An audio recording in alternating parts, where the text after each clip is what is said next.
This is Goku-san DBZ, and welcome back for a new special top 5 list. This time I'm going to be ranking, in my opinion, the top 5, at least for experiences that I've experienced. If you're thinking about getting or have a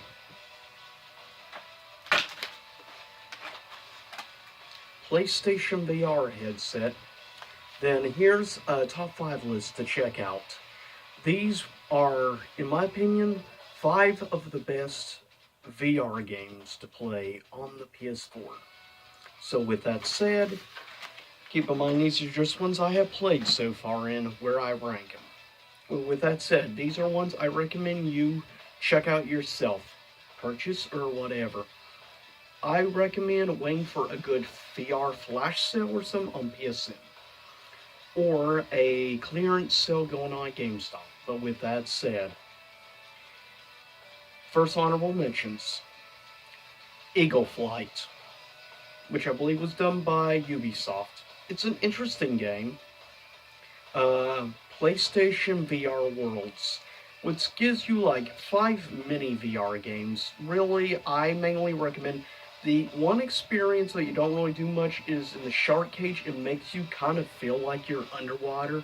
It gives you a fun experience, but the best one is a specific shooting game on it, and it really is a fun time. Short, unfortunately, like a lot of VR games, but it's more for the overall experience, I feel. With that said, coming in at number 5, even though this game is only probably about 45 minutes to 1 hour long, it's a great and fun experience. Some bashed it, but personally for me, I found it a lot of fun, in all honesty. At number 5 is Batman Arkham VR. Now, on average, you can get this game for probably about $15 pre-owned at GameStop, $20 new. Sometimes you'll find it on PSN on sale for $10 to $13 on average. Either way, though, the price is not bad, in all honesty. Yeah, it's kind of pricey for like an hour long experience, but it is a fun and great experience. Coming in at number 4 is one of the longer experiences. If you want to experience like dogfighting in space and elements like that, jet fighting in space with pretty good VR graphics and overall solid gameplay, I recommend at number 4, Eve Valkyrie.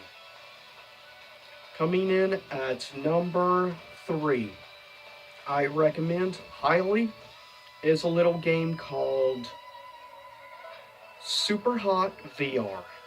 Super Hot by itself is a great game, but try this in VR and it's an experience into itself. And it's a blast to play this game. I will say that it's a lot of fun. Kind of makes you feel a little bit like you're in the Matrix of sorts with the way the gameplay works, but it's a lot of fun and it works really good. And I don't think it's bad, at least in the motion sickness thing, compared to some of the other games.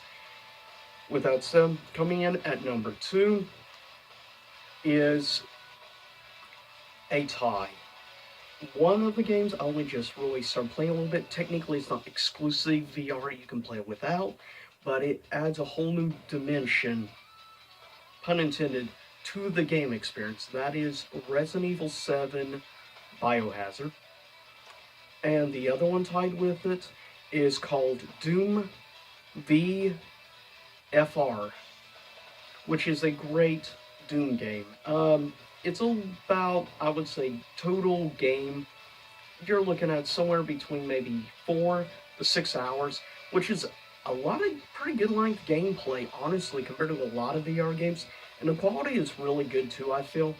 And the game, I feel, really focuses and fixes a lot of the motion sickness issues that some of the other games like it out there have had issues with. I feel they actually did a really good job with this game, and it's a blast.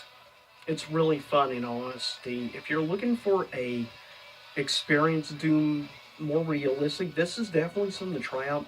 And you can get this game a lot of times for like $20.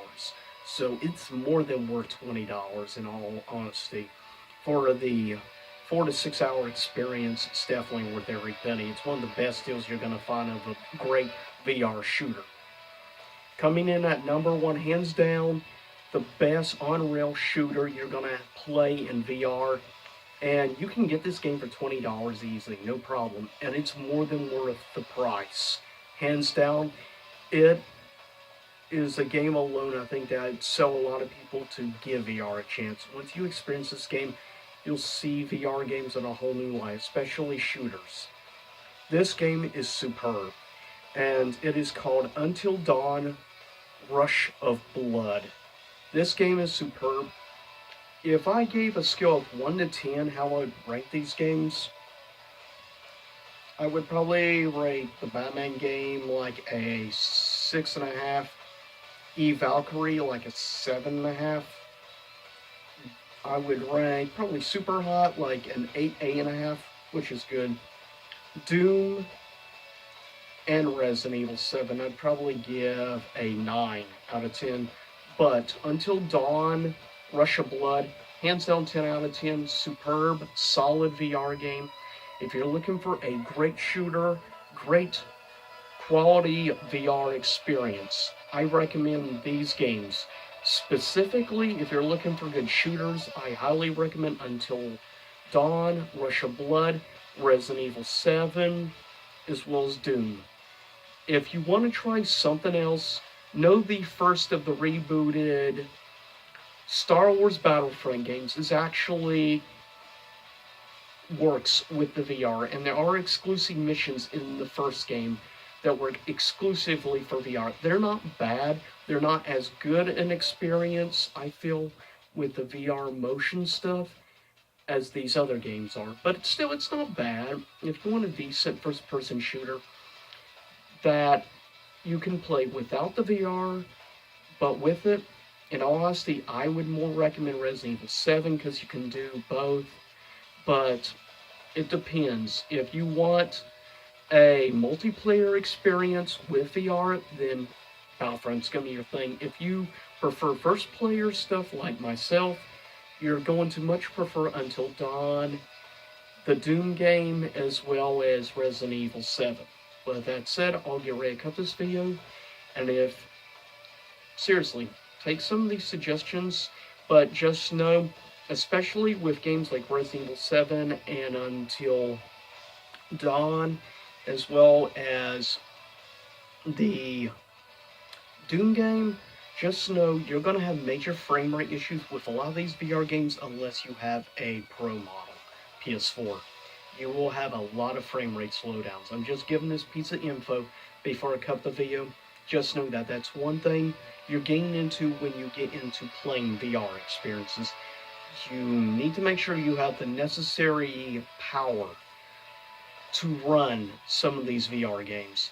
Some of them will play on a slimmer original model with no problems, like the Batman game and stuff, but these better quality shooters, you definitely need the hardware and power to back up the VR in order to run the headset and run the overall experience without any frame rate slowdown or issues.